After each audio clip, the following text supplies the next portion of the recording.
Hey, what's up everybody? This is Osterberg501 and today I want to go over infinite chaos dungeons in Lost Ark. Now, since you're going to need to understand what chaos dungeons themselves are before you can understand what infinite chaos dungeons are, I'm going to go through the basics of the system. So chaos dungeons are one of the end game systems in Lost Ark, and they reward quite a bit of loot. And this is the UI window for them. And essentially what these are is just a 3-stage horde mode. You kill tons of enemies, mini bosses, and bosses to fill up a percentage meter. Once you fill it up enough, you go through a portal into the second stage and so on. There's 3 total stages. You get tons of loot from killing hundreds and hundreds of enemies. And there's even a chance to go in these golden loot room portals that will have you kill an enemy that can drop gold and a bunch of different resources. And there are different versions of chaos dungeons for all of the end game continents, and there are different levels in every continent that requires you have a higher and higher gear level to even enter. And then to enter the other continent versions of the chaos dungeon, you have to complete that continent's main quest line and then also have the gear score to enter it. And doing higher and higher levels will give you better rewards. Once you're at level 4 of North Vern, you'll start to get legendary rings and necklaces, and you'll get just random gear pieces, resources, cards, all that type of stuff. And at a baseline, you can do 2 chaos dungeons a day because you get this resource right here called Aura of Resonance that you get 100 of this on every character every day, and it takes 50 of it to go into one of these chaos dungeons. And doing these chaos dungeons with 50 Aura of Resonance, it'll have normal loot. You'll get all the loot that we just talked about, and you'll get a ton of that loot. You'll come out with tons of gear pieces, tons of accessories, tons of resources. But then when you exhaust your 2 runs per day, you're still able to enter these chaos dungeons, but it gives completely different loot entering past those 2 runs. So that takes us to the infinite chaos dungeons. And these will start to reward you with completely different things, but it can still be very rewarding to continue to farm these past those 2 per day. So once you're in the infinite version of the chaos dungeons, you're going to mainly start to get perception shards and disorder crystals. And what these are used for, at least at tier 1, you're going to be able to trade in perception shards for a certain amount of upgrade materials on a weekly basis. So as you see here, say I want to turn in these 60 perception shards, this will get me 1 harmony leapstone. Now I can buy 20 of these every single week, as you see the weekly limit right here.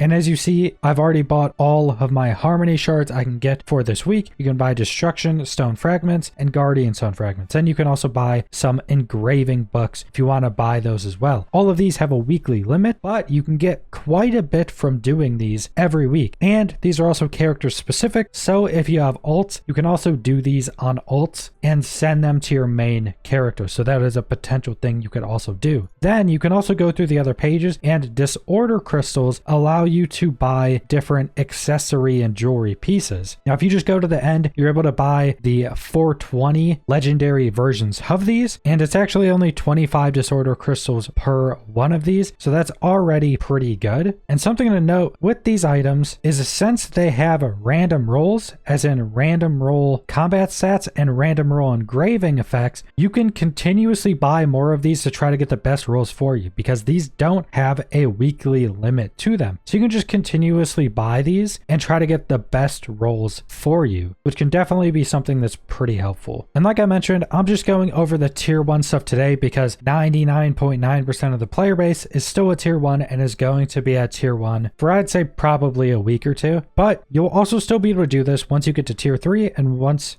you get to tier 2 and once you get to tier 3. You pretty much have the exact same options as you did before. But getting to tier 2 and tier 3 will start to have a little bit different weekly limits, but you don't have to worry about that right now because we're all still sitting at tier 1. Now, to buy all of the weekly limit out of the resources for this, it will take a decent bit of farming these chaos dungeons. Now, if you don't enjoy doing chaos dungeons a lot or don't want to farm a bunch of additional ones, you don't really have to do this to get these resources out of the infinite version of them. In terms of time invested, there are definitely a lot of other stuff you could be doing, especially early on, to gain more resources than this, but this is still a very good supplement to getting these resources. And if you're starting to exhaust a lot of the other stuff you can do to get upgrade materials in tier 1, you can go ahead and do this. And if you're someone like me, I just personally really like running chaos dungeons, so I'll most likely end up buying out all of these every week. But that's pretty much all I wanted to go over with the chaos and infinite chaos dungeon system. So subscribe if you want to see more Lost Ark or other MMO videos. Leave a like if you liked the video. Leave a comment down below what you guys think about these chaos dungeons. And thanks for watching.